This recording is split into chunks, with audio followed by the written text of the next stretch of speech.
Baiklah anak-anak, hari ini kita akan belajar tentang benda hidup dan benda tidak hidup.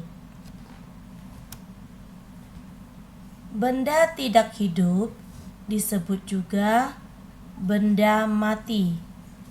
Benda tidak hidup itu tidak dapat bergerak, tidak dapat bernapas, tidak dapat berjalan, tidak dapat berpindah tempat, tidak dapat makan. Contoh benda tidak hidup yaitu kursi. Kursi ini tidak dapat bergerak sendiri. Kursi ini tidak dapat makan, tidak dapat minum, tidak dapat bernapas. Ember juga demikian. Ember benda tidak hidup karena tidak dapat bergerak, tidak dapat bernapas, tidak dapat berpindah tempat. Batu benda tidak hidup. Meja benda tidak hidup. Piring benda tidak hidup. Nah, anak-anak sudah mengerti nggak benda tidak hidup?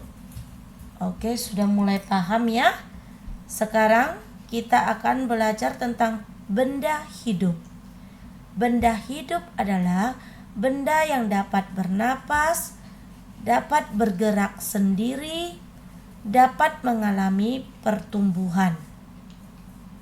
Bagaimana contoh benda hidup? Contohnya adalah, coba lihat gambar ini, tanaman tumbuh.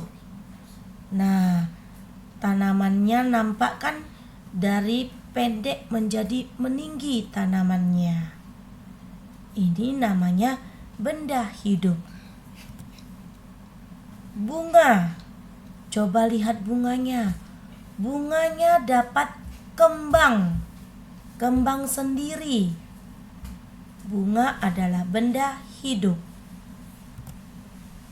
Kucing, coba lihat kucingnya ini dapat bergerak sendiri. Kucingnya lagi buka mulut, menggerakkan matanya. Kucing adalah benda hidup. Ikan, ikan ini bergerak di dalam air.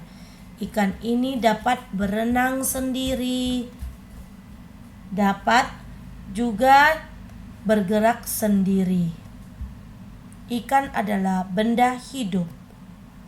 Burung, coba lihat burung ini dapat terbang sendiri. Dia dapat bergerak sendiri. Nah, demikianlah anak-anak tentang benda hidup dan benda tidak hidup. Sudah paham ya anak-anak? Selanjutnya mari kita kerjakan LKS yang Ibu berikan. Terima kasih.